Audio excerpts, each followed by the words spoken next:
कौन पोटल तरकारी खाई बोर हो गलानी? ताहले चलतु आज हम बनेबा पोटल आलूर चिप्स एकदम क्रिस्पी आउ कुरकुरिया आउ भितरु सॉफ्टनेस। ताहले चलतु पोटल चिप्स बनेबा पई मोटी पोटल को धोईकी भल भाबरे सफा कर नेची आउ एमती लंबा पतला करके काटी नेची आउ ता सहित दुईटी आलू को तार चोपा को चांचीकी एमती लंबा पतला करके काटी नेची। तो एबे एथिरे गोटे चामच भरिकी देबा Kashmir red chilli powder. Kashmir red chilli powder देबा द्वारा चिप्स रे भल कलर आसी थाए काहेकि ना आमे एठी कौनसी आर्टिफिशियल कलर दउ नाहंती। तो आपण पाखरे जदी काश्मीर रेड चिली पाउडर नाही ताहाले याको स्किप करके नॉर्मल घरे थिबा रेड चिली पाउडर को देई परिबे। आपण जदी चाहिबे चिप्स रे कलर आसीया पई किछि फूड कलर मध्ये देई परिबे। आउ ता सहित आधा चामच रु कम हळदी गुंड, आधा चामच गरम मसला आउ गोटे चामच भरिकी देबा धला राशि आउ गोटे चामच अदा रसुणर पेस्ट आ स्वाद अनुसार लूण को देबा। आउ ता सहित पोटल आलू रे भल कोटिंग आसिया पई देबा 3 चामच बेसन आउ टिके क्रिस्पी लागिया पई देबा 4 चामच कॉर्नफ्लोर।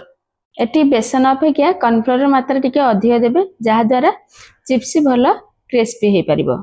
जदि आपनको परे बेसन किमे कॉर्नफ्लोर दरकार हुए ताहले मध्ये देई परिबे। एबे एही सब को भल भाबरे मिसेई नेबा।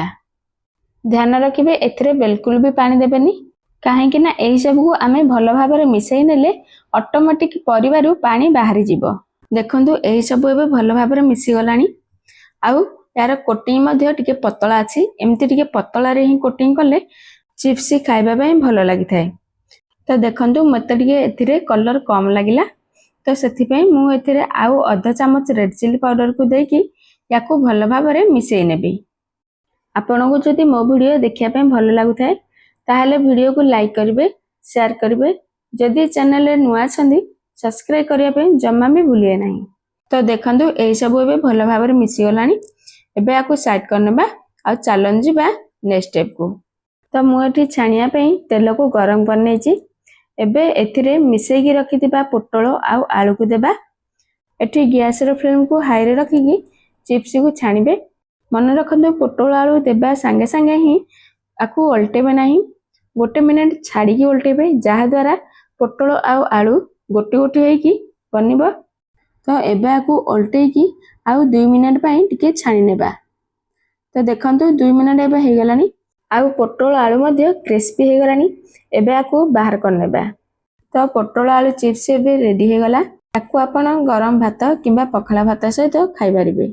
आपनको मोर आजिर ए वीडियो किपर लागिला मते कमेंट कर जणाइबे। रहिले पुन देखाबो आ गोटे नुवा वीडियो रे। नमस्कार, जय जगन्नाथ।